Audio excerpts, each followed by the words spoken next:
Hey everyone, I've never made a music review video before. I figured it'd be fun, it'd be something different to put on the second channel. I don't know, you guys could let me know how it is in the comments below if you want me to continue doing this into the future on my second channel or not. But for all of you that don't know, I love music. You know, I thrive off of music. I'm literally in a band because I love creating music. I enjoy listening to music while editing, while driving, while working out. I listen to music all day, every day. You know, I listen to just about everything besides bro country because I'm not a fan of red solo cup, tractors, pickup trucks, dirt roads, and doing it with my cousin. Other than that, I enjoy pop, acoustic, electronic, classic rock, regular country music, and when I say that, I'm talking about Johnny Cash, you know, the classics. I would say for the most part, my music taste is very diverse. I could go from listening to Slipknot to Ariana Grande in an instant. For the most part, I'd say metal is my favorite genre of music, specifically metalcore, deathcore, grindcore, death metal, industrial metal, love metal, electronic core. I mean, I practically grew up in that scene. And one of my favorite parts about the metal world is how innovative the genre is. I personally love it when bands try something new and try and go in a different direction, and that can range from trying a brand new genre out for an album, or a band taking their older style and sound and mixing it together with a completely different genre. I mean, to me, that's incredible. I don't like it when bands do the same thing all of the time. It gets pretty repetitive and boring, so when I see a band trying something completely different, it's honestly a breath of fresh air. That being said, even though most of these artists succeed in trying something completely different and fans love it, there are times where bands try something completely new and it flops. You get the point though. I love and respect when bands innovate the genre, and sometimes they succeed at it and sometimes they fail at it. And I'm proud to say that this band that I'm going to be discussing with all of you today is succeeding in the innovation game. I'm talking, of course, about Bad Omens and their third LP, The Death of Peace of Mind. So Bad Omens just put out their third full-length LP back on the 25th of February, and I've been listening to it non-stop since it released. Now, first off, let me just get the dick sucking out of the way. It's an incredible, innovative record. It takes certain elements from previous album entries and morphs them into something totally different. I have almost zero complaints about this record. We'll discuss those minor complaints as the video progresses, but The Death of Peace of Mind holds 15 diverse tracks ranging from the super brutal Artificial Suicide, which can be compared to the heaviness of Dethrone from their second LP, to the standard rock tracks like Nowhere to Go and Like a Villain, to the very experimental tracks like What Do You Want From Me and What It Costs. I would say if you've been a longtime fan of the band like me, and you're a fan of not only their heavy tracks but also their softer tracks, you're in luck because this album has a mix of everything. My personal favorite track on the album at this very moment is Just Pretend. It's a solid staple in the Bad Omens discography, and I feel that it deserves a music video and a Grammy. The chorus is so powerful in that song. The lyrics are very touching, and I could definitely relate to them. I feel like a lot of these tracks are up for interpretation when it comes to their personal meaning, which is great for listeners like me who like to interpret songs any way that we want. So another song that I want to discuss with all of you is Miracle. Now personally, I don't feel like Miracle is the perfect ending song to this record. I feel like the title track would have been a better fit, but Miracle is still a banger of a song. It reminds me of a track off of Ammo by Bring Me the Horizon, specifically Why You Gotta Kick Me When I'm Down. I can't describe it, but there's some familiarity with those two songs. I hate comparing Bad Omens to Bring Me the Horizon because they've been getting that comparison for years, but Miracle just sounds like a track right off of Ammo, and there's nothing wrong with that because Ammo was also a great record. Not a lot of people care for interludes on albums, but I really like the interlude What It Costs. There is a violin on that track, and I believe there's also a hint of a violin on The Gray as well, and I kind of wish there was more violin string sounds on this record because those two songs, the way they utilize the violin and the instrumental, I mean,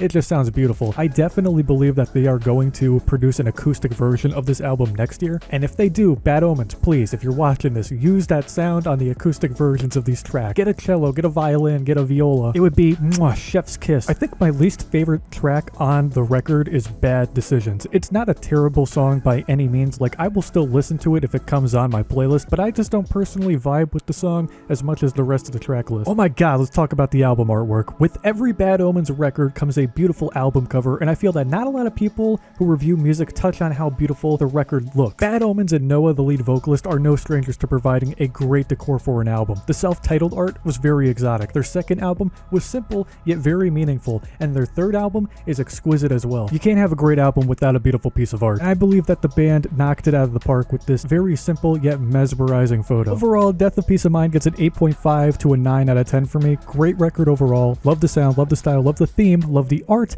and it's definitely a welcoming addition to the discography of Bad Omens. Give it a listen and tell me what you think in the comments, and let me know if you want me to continue to review music in the future on this channel. Like, if you want this to be an official series on the second channel, then leave a like on the video and comment down below. Subscribe to my main channel if you're new, link is in the description below, and just have a great day, and I don't know, go fly a kite.